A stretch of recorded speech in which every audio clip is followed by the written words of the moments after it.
தமிழக வெற்றிக் கழக பொருளாளர் வெங்கட் மற்றும் ஆதவ் அர்ஜுனா பேச்சு.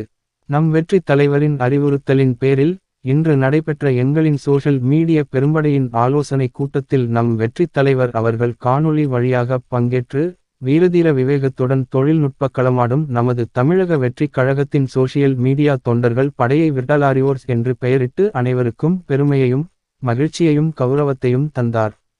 இதுபோன்று இனியும் வெற்றித் தலைவரின் வாரியர்ஸ் படைகள் உருவாக்கப்படும், முன்னிலைப்படுத்தப்படும். 2026 சட்டமன்ற தேர்தலில் நம் தமிழக வெற்றிக் கழகம் வெற்றி வாகை சூடுவது உறுதி.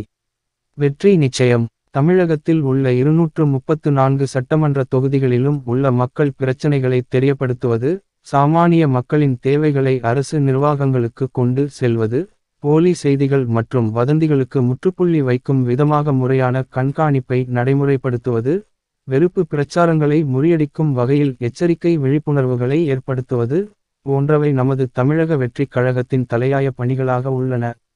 இத்தகைய காலத்தின் கடமையில் சமூக வலைத்தளங்கள் உட்பட்ட டிஜிட்டல் வெளியில் கழக தகவல் தொழில்நுட்ப பிரிவின் நிர்வாகிகள் செயற்படுவது தொடர்பான வழிகாட்டல் மற்றும் ஆலோசனை கூட்டம் கழக தகவல் தொழில்நுட்ப பிரிவின் சார்பாக சென்னையில் ஒருங்கிணைக்கப்பட்டது. டிஜிட்டல் களத்தில் நாம் கடைபிடிக்க வேண்டிய கட்டுக்கோப்பையும் கண்ணியத்தையும் தனது குறிப்புரையில் அறிவுறுத்தினார் கழகத் தலைவர் அவர்கள். கழக பொதுச் செயலாளர் அண்ணன் திரு என். ஆனந்த் அவர்கள், துணை பொதுச் செயலாளர் திரு சி.டி.ஆர். நிர்மல் குமார் அவர்கள், தகவல் தொழில்நுட்ப பிரிவு ஒருங்கிணைப்பாளர் திரு ஆர். ஜெயபிரகாஷ் அவர்கள், சமூக ஊடக பிரிவு ஒருங்கிணைப்பாளர் திரு ஆர். குருமூர்த்தி அவர்கள், சமூக ஊடக பிரிவு இணை ஒருங்கிணைப்பாளர் திருமதி ஏ. புளோரியா இமாக்குலேட் அவர்கள், கொள்கை பரப்பு இணைச் செயலாளர் திரு ஏ. லயோலா மணி அவர்கள், சென்னை புறநகர் மாவட்ட செயலாளர் திரு இ.சி.ஆர். இ.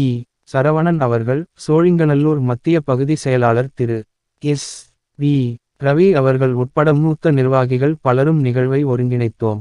இன்றைய சூழலுக்கு ஏற்றவாறு டிஜிட்டல் களத்திலும் மக்களுக்கான போராட்டத்தை முன்னெடுப்பது காலத்தின் அவசியமாகிறது. பொய் செய்திகளையும் போலி பிம்பங்களையும் கட்டுடைப்போம்.